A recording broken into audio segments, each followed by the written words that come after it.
Hello hearts, welcome and welcome back again to my YouTube channel. It's me, Isa.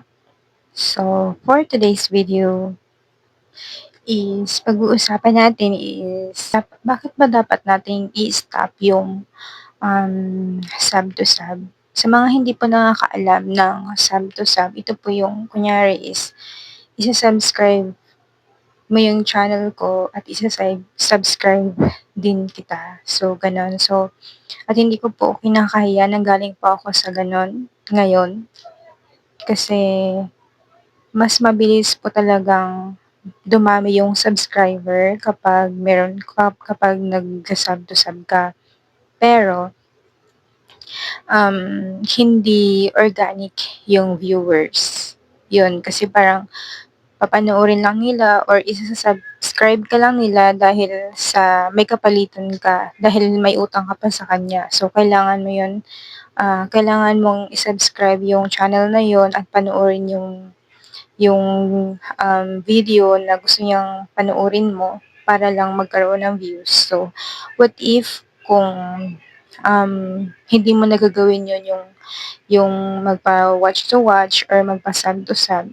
So, sino pang manonood sa'yo? Kasi hindi nila gusto um,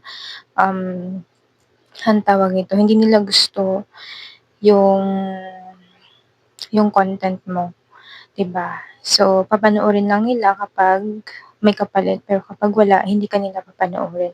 So, hindi siya organic at hindi siya healthy sa content or sa channel mo. So, that's why tumigil ako. Pero until now, naka-subscribe pa rin naman ako sa kanila. Sana sila gano'n din. Kasi alam ko meron ng nag-unsubscribe sa akin. Pero ako still, nandoon pa rin ako sa kanila. Hindi ako nag-unsubscribe until kung saan man 'to abutin yung channel na 'to.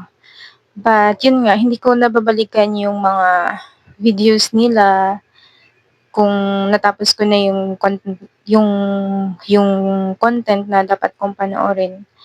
So, kasi nga hindi ko sorry po, hindi siguro gano'n din sila sa akin, hindi rin nila gusto yung content ko. So, parang gano'n lang din. So, dahil hindi nila gusto yung content ko, hindi nila ako papanoorin, parang gano'n.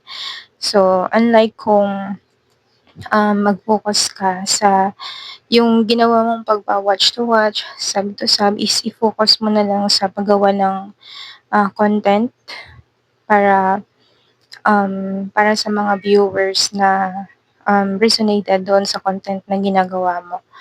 Ayun, kasi kapag may sinearch ng na content na related do'n sa tao or resonated do'n sa tao, ayun ang ibibigay ni algo, yun ang ire-recommend ni algo sa'yo.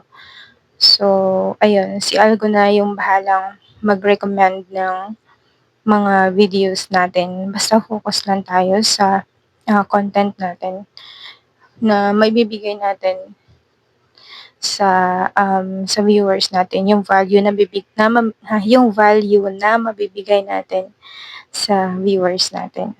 So, yun. At ayun lang naman siguro. Yun lang siguro yung gusto kong sabihin talaga na maapektuhan yung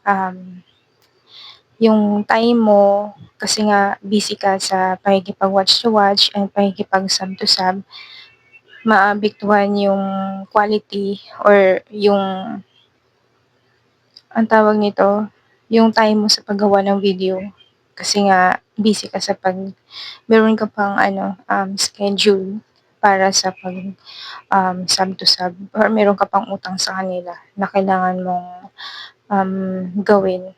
So, ayun. Kaya napagod ako sa gano'n, nag-stop ako and then gumagawa na lang ako ng video na kung meron mang gustong manood ng video na ginawa ko, 'di okay, maganda kasi okay, ginawa ko naman yung videong ito is for them na para may matutunan sila and alam ko naman na may value din yung content na ginagawa ko.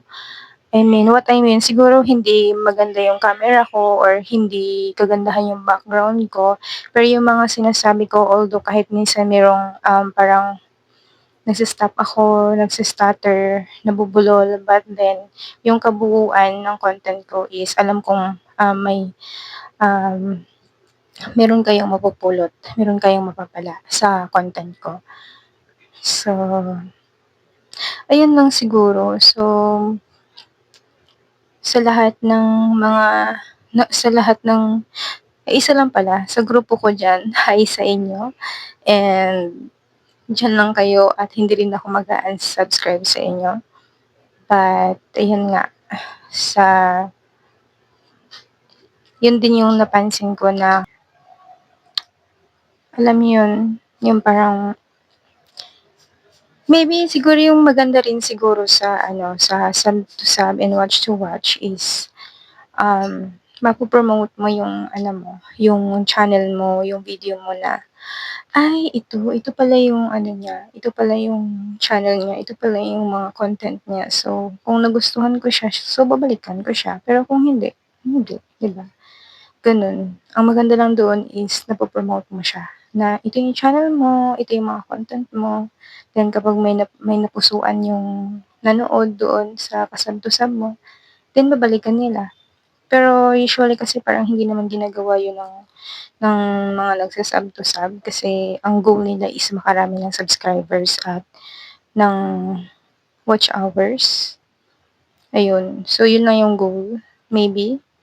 Kasi ako gano'n nung time na nag-start ako sa channel ko, goal ko is makadami ako ng subscriber para, um, ayun, para marami ring manood, pero hindi naman. So yun nga, manonood lang sila kapag, pinanood mo rin sila, parang gano'n. And maybe yun lang.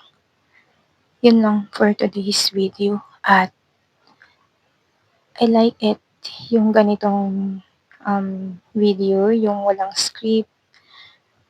Just talk to the camera, talk to the people who are watching right now. Ayun, kung ano yung knowledge, kung ano yung nasa isip ko, and then, yun, na mabibigyan kayo ng um, knowledge about what I learned. Ganun. So, yun lang for today's video. And thank you. Pa-subscribe nga pala sa channel ko, please. And that's all. Thank you, and I'll see you in my next video. Bye bye.